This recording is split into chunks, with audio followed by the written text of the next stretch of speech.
দীর্ঘ 40 বছর ধরে রাস্তার অবস্থা বেহাল। বারবার অঞ্চল দপ্তর সহ বিভিন্ন দপ্তরে জানানো সত্ত্বেও হয়নি কোনো সুরাহা। বিগত কয়েকদিনের বৃষ্টিতে রাস্তার উপর চলাফেরার অবস্থা খুবই খারাপ হয়ে গিয়েছে। প্রত্যেক জায়গায় খানা খন্দ। নালাগোলার রাজ্য সড়ক অবরোধ করে আজ এই সম্বন্ধে বিক্ষোভ দেখালেন পুরাতন মালদার শাহপুর অঞ্চলের রায়পুরের জোত গোবিন্দপুর এলাকার বাসিন্দারা। সোমবার সকাল আনুমানিক 9:30 নাগাদ এদিন বাঁশের ব্যারিকেড দিয়ে রাস্তা বন্ধ করে বিক্ষোভ দেখান তারা। অভিযোগ, বর্ষা হলেই 1 হাঁটু জল জমে যায়, ফলে রাস্তা চলাচলের অযোগ্য হয়ে পড়ে। রাস্তায় কাদা হয়ে পড়ে। প্রায় 1 কিলোমিটার রাস্তার অবস্থা বেহাল। ঘরবন্দি হয়ে থাকেন অঞ্চলের মানুষেরা। স্কুলের শিশুদের স্কুলে পাঠানো যায় না। প্রায় কয়েক হাজার মানুষজন এই কারণে ভুক্তভোগী। তারাই আজ আন্দোলন করেছেন। রাস্তা যদি সঠিকভাবে মেরামত করা না হয় তাহলে এই অবরোধ চালিয়ে যাবেন তারা। টানা 1 ঘন্টা ধরে চলে অবরোধ এবং অবরোধের ফলে যানজটের সৃষ্টি হয়। ঘটনার খবর পেয়ে ঘটনাস্থলে পৌঁছয় মালদা থানার পুলিশ। খবর পেয়ে ছুটে আসেন শাহপুর অঞ্চলের উপপ্রধান লাল বাহাদুর ঘোষ এবং সংশ্লিষ্ট অঞ্চল সদস্য সানোয়ার হোসেন।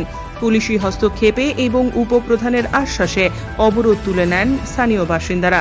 এদিন উপস্থিত সংবাদ মাধ্যমের মুখোমুখি হয়ে উপপ্রধান লাল বাহাদুর ঘোষ রাস্তা খারাপের অবস্থা স্বীকার করে নেন এবং আগামী 2-1 দিনের মধ্যেই রাবিশ দিয়ে রাস্তার সংস্কারের কাজ করা হবে বলে জানালেন তিনি।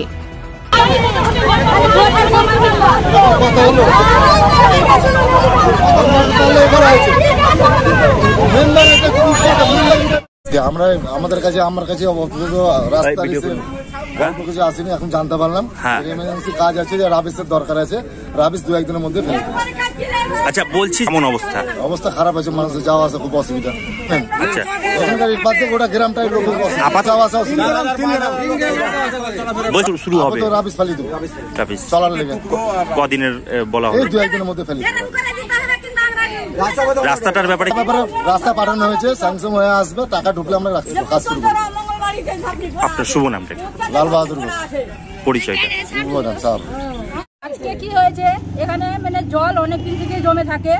3-4টা মেম্বার ফেল হয়ে গেল, শেষ হয়ে গেল। মানে বলছে যে আমরা ভোট দাও, আমরা রাস্তা করে দিব।